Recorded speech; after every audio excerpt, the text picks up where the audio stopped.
1965년 한국군의 월남 파병이 결정되자 해병대 제1사단은 예하 제2연대를 여단으로 승격시켜 청룡부대를 창설합니다.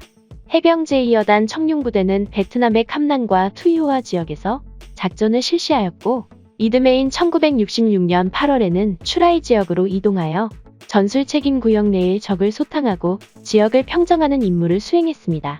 하지만 이 지역은 적의 세력이 워낙 강해 월남 정부의 통제력이 거의 미치지 못하는 곳이었기 때문에 청룡부대의 소탕작전에도 불구하고 그들은 지속적인 활동을 이어오고 있었고 크리스마스와 신정휴전 기간을 이용해 오히려 세력을 더욱 확장하고 있었습니다. 따라서 청룡부대는 이렇게 증강되고 있는 적을 완전히 제압하기 위한 대규모 여단급 작전을 계획하게 됩니다. 작전 개념을 살펴보면 적의 활동이 예상되는 18개의 목표 지역을 선정하여 3개의 대대가 연속적 혹은 불규칙적으로 소탕작전을 실시한다. 각 대대는 목표 지역 내에서의 당일 작전을 원칙으로 한다. 보통 하루에 2개 대대가 작전을 하며 나머지 1개 대대는 부대 정비 및 휴식을 취한다. 이러한 작전 개념을 토대로 세부적인 계획을 수립한 청룡부대는 예하부대의 작전명령 1-67호를 하달하였으며 작전 기간은 1967년 1월 5일부터 1월 14일까지 10일간 실시하기로 합니다. 그리고 작전명은 투망작전으로 하였습니다. 이 작전에 참가하는 부대는 해병 2여단 소속 3개 대대, 호병대대, 박격포 중대이고 이들을 지원하기 위해 미 해병대 36비행전대가 UH-1과 UH-46 헬리콥터를 그리고 12비행전대가 A4 공격기를 이용한 근접 항공 지원을 제공해주기로 하였습니다. 이에 대응하는 적전력은 베트콩 제1연대로 여기에는 월맹군도 혼성으로 편성되어 있어 베트콩 중에서도 주력 부대에 속하며 병력은 1800명입니다. 그 밖에 베트콩 409 전투공병대대 400명, 각종 지방 게릴라 중대 300명입니다. 1967년 1월 5일 투망작전이 개시되자 청룡부대는 작전 초일에 기습적인 전과를 확대하기 위해 3개 대대를 모두 투입하였으며 각 대대는 자신의 전술 책임 지역에서 일제히 작전을 시작합니다. 작전은 보통 1개 중대가 미리 차단선을 설정하여 매복을 실시하면 다른 중대가 수색을 하면서 적을 차단선 쪽으로 몰아붙이는 방식으로 진행되었습니다. 당시 청룡부대가 작전을 수행하면서 가장 어려움을 겪었던 부분은 기상으로 인한 헬기 운용 제약과 적이 설치한 부비트랩이었습니다. 작전이 실시되었던 1월은 베트남에서 우기에 해당하는 기간으로 거의 매일 비가 내렸기 때문에 그때마다 미군의 헬기 지원이 중단되어 부득이 작전을 연기하거나 목표 지역을 변경하고 육로를 이용해야 했습니다. 또한 적은 한국군이 이동할 것으로 예상되는 지점에 수많은 부비트랩을 설치해 놓아 이로 인한 아군의 피해가 상당히 많았습니다. 그리고 이 지역의 마을에 소규모 인원으로 침투한 베트콩 또한 청룡부대의 큰 골칫거리였습니다. 그들은 주민들을 회유하고 공산주의 사상을 주입시켰으며 마을을 근거지로 삼고 한국군을 공격해 오기도 했습니다. 적들이 한국군에게 공격을 가하고 마을로 도주하여 숨어버리면 한국군은 일반 주민들의 희생을 염려하여 적극적으로 대응하지 못한다는 것을 알고 있었기 때문에 그들은 이를 악용하였던 것입니다. 따라서 한국군은 이러한 문제를 해결하기 위해 부득이하게 새로운 작전을 시작하게 되는데 이 작전의 이름은 진공작전이었습니다. 진공작전은 아군의 영향력이 잘 미치지 못하거나 적의 지배하에 있는 마을을 포위하고 주민들을 집결시켜 그들을 신문에 베트콩을 색출한 후 나머지 주민들은 안전지대로 소개시킴으로써 마을을 진공화시킨다는 것입니다. 이러한 진공작전은 그 효과가 매우 좋아서 다수의 베트콩을 색출했으며 그들이 주민들과 접촉하지 못하도록 차단할 수 있었습니다. 1967년 1월 10일 청룡부대 3대대는 목표 지역 35에 대한 작전을 위해 이른 아침부터 대기하고 있었습니다. 이날도 기상이 좋지 않아 미군의 항공 지원이 불가할 것으로 예상되었는데 3대대가 작전할 목표 지역 35는 공중기동을 통해 기습적으로 적의 퇴로를 차단하고 수색을 해야만 작전 성과를 거둘 수 있는 지역이었습니다. 그렇지 않고 부대가 지상기동을 하게 되면 적을 내륙 깊숙한 곳으로 쫓아내는 결과만 초래하기 때문입니다. 아침 공구시까지 기상이 호전될 기미가 보이지 않자 대대장은 이날의 작전을 과감히 포기하고 이 사실을 여단에 보고합니다.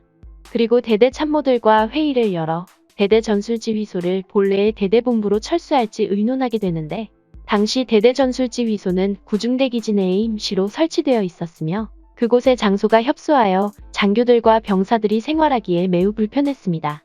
결국 회의 결과 대대 전술지휘소를 원래의 기지로 철수하기로 합니다. 어차피 지휘소가 다시 구중대로 돌아와야 하지만 단 하루라도 비좁은 공간에서 벗어나고 싶었기 때문입니다. 당시 작전 참가자의 진술에 의하면 중대장 벙커는 대대장이 사용했고 나머지 중대 장교들은 자신의 침대를 대대 참모들에게 내어주고 있었기 때문에 구중대원들도 상당히 불편했지만 대대 참모들 또한 중대원들에게 미안한 마음이 커서 결국 지휘소를 이동하기로 했다고 합니다.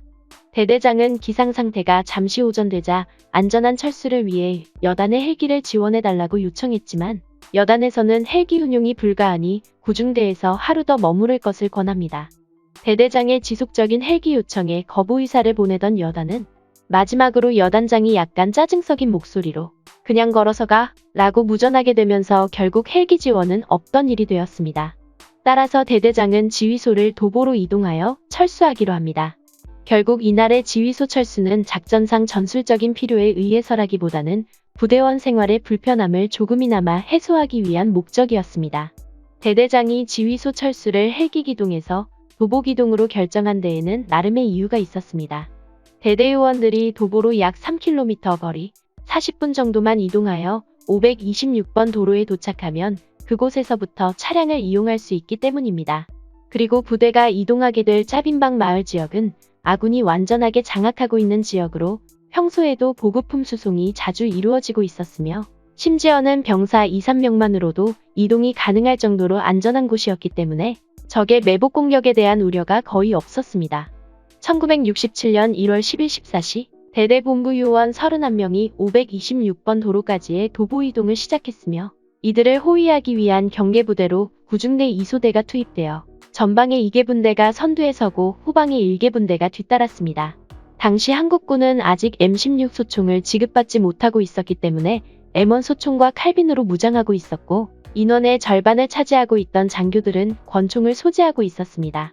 지휘소의 가장 강력한 화력은 교육용으로 지급된 단 한정의 M16 소총이 전부였습니다. 이 시각 지휘소가 이동하게 될 짜빈박의 197고지 부근에는 한 개 중대 규모의 적병력이 매복하고 있었습니다. 그들은 약 200명으로 이루어진 단대홈 이상 월맹군으로 전날 야간부터 매복을 실시하고 있었으며 그들은 이곳을 이동하는 한국군의 보급품 수송대를 공격하여 병력을 사살하고 물품을 노획하는 것이 목적이었습니다. 이들은 경기관총과 AK-47 자동소총 등 각종 무기로 무장하고 있어 한국군보다 화력이 월등했습니다. 사실 월맹군의 이러한 매복 공격에 대한 정보는 전날에 이미 한국군에 입수되어 있었습니다. 전투 하루 전날인 1월 9일 대대 민사장교였던 양영구 중위가 대민 지원 활동을 벌이고 있던 도중 마을 주민으로부터 한 개 중대 규모의 월맹군이 마을 안에 들어와 있다는 소식을 듣게 된 것입니다. 이 정보를 전달받은 화학장교는 다시 작전장교에게 전달하며 지휘소가 철수하기 전에 포대로 적을 제압 사격하는 것이 좋겠다고 조언합니다. 하지만 작전장교는 이 사실을 정보장교나 대대장에게 보고하지 않고 묵살해버립니다. 작전장교가 정보를 묵살한 이유는 바로 정보에 대한 불확신 때문이었습니다. 당시 적의 움직임에 대한 정보는 매우 많았기 때문에 그때마다 일일이 대응하기는 힘들었고 설사 정보를 믿고 대응을 한다고 해도 적은 이미 그곳에 없고 다른 곳으로 이동한 후가 대부분이었습니다. 그리고 이 지역은 아군의 후방 지역으로 안전이 확보되었다고 여겨지고 있었기 때문에 이곳에 적이 출현하였다는 정보는 상대적으로 믿기 어려웠습니다. 훗날 작전 장교의 정보 묵살이 당시의 상황으로 보았을 때 오히려 정상적인 판단이었다는 의견도 있었습니다. 적에 대한 정보가 묵살되었던 또 다른 이유로 대대 정보장교의 낮은 계급 때문이라는 주장도 있습니다. 당시 민사장교에게 정보를 보고받은 화학장교는 후배인 정보장교에게 이 사실을 전달하지 않고 상관인 작전장교에게 보고했던 것입니다. 작전장교 또한 계급이 낮은 정보장교에게 알리지 않고 스스로의 판단으로 정보를 묵살하게 됩니다. 이유야 어찌되었던 한국군은 적에 대한 정보를 미리 입수하게 되었고 만일 이러한 정보를 제대로 활용했다면 짜빈박 전투는 패전사가 아닌 승전사로 기억되었을지도 모릅니다. 이렇게 3대대의 지휘소 요원들은 적이 매복하고 있는 짜빈박 마을 쪽으로 이동하게 됩니다. 이상으로 마치겠습니다. 안녕하세요. 무기박물관에서 채널 멤버십을 운영합니다. 무기박물관의 멤버가 되시면 아직 공개되지 않은 다수의 미공개 영상을 먼저 시청하실 수 있습니다. 여러분들의 많은 참여 부탁드립니다.